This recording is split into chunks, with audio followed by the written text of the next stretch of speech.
See this bull with the horns?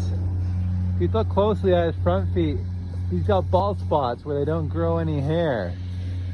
And that's because when he was a little calf, nobody wanted him because the tendons on his front legs weren't long enough.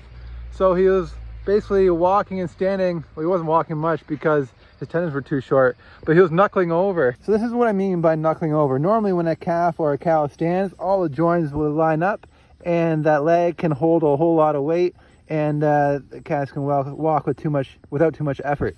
But with this calf, with the tendons being too short, he would knuckle over so that when he stood, he would basically lose that joint, and then that would be a very uncomfortable way for him to stand. And this is how he had to stand and walk. And so obviously he couldn't stand for very long or walk very much at all.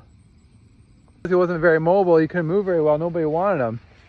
And we basically ended up giving him some tender loving care, some extra attention, and nursed him back to health to the point where now you can't even really notice, except for the bald spots, that there was anything wrong with him. And what we ended up doing is we made little braces out of PVC pipe, and we gave him some socks basically to make sure there's less pressure on between the PVC pipe and his leg. And we wrapped them all up, so basically we used the PVC pipe to pull and stretch his tendons over time.